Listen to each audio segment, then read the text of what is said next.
আমার মেয়ে ফেলানি কাঁটাতারের মধ্যে ঝুলে মারছে। 14টা বছর হয়ে গেলো, 15 বছর পড়লো, কিন্তু আজও যাবত আমি বিচার পাইলাম না। কিন্তু এখনও আশা করে আছি যে আমি বিচার, এখনও জানি যে যে কোনো বাংলাদেশের সরকার আসলে বিচারটা আমার যেন সুস্থভাবে করে, আর আমি যেন বিচারটা পাই। যে দাবি করছিলাম গেল বছর, সেটা আমি এখনও বাস্তব হওয়া নাই, আমি এখনও পাইনি। আমার আর্থিক সহযোগিতা প্রয়োজন, যেহেতু আমার খেতে পারি নাই, আমি অসহায়। আমার ছেলেমেয়ে পড়াশোনা করে, এখন আমি পরিবার যে আমি চলাই, কীভাবে চলাই? এখন ছেলেমেয়ে পড়াশোনা করতেছে, কেউ আয় পাস, কেউ আয় পরীক্ষা দিবে সামনে।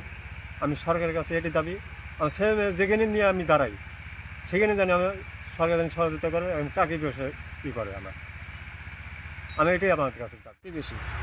এই যে বিগত 15 বছর হয়ে গেল ফেলানি হত্যা এবং বর্ডারে যে নির্মমভাবে গুলি করে হত্যা করছে ফেলানিকে, তার সঠিক বিচার আমরা আজও পর্যন্ত পাই না।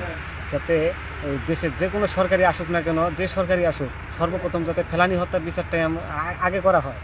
এবং আজ 15 বছর হয়ে গেল, তার বাবা মা এখনও অনেক কান্নাকাটি করে এই ন্যায় বিচারটা না পাওয়ার কারণে।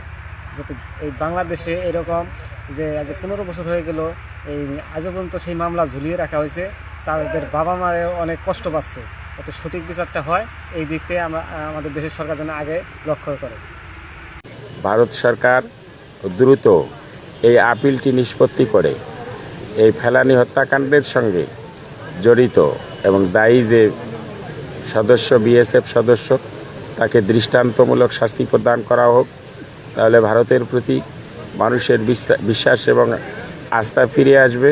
এবং আমি মনে করি যে ফেলানি হত্যার যদি সুষ্ঠু বিচার হয়, তাহলে সীমান্ত হত্যা অনেকাংশে কমে যাবে।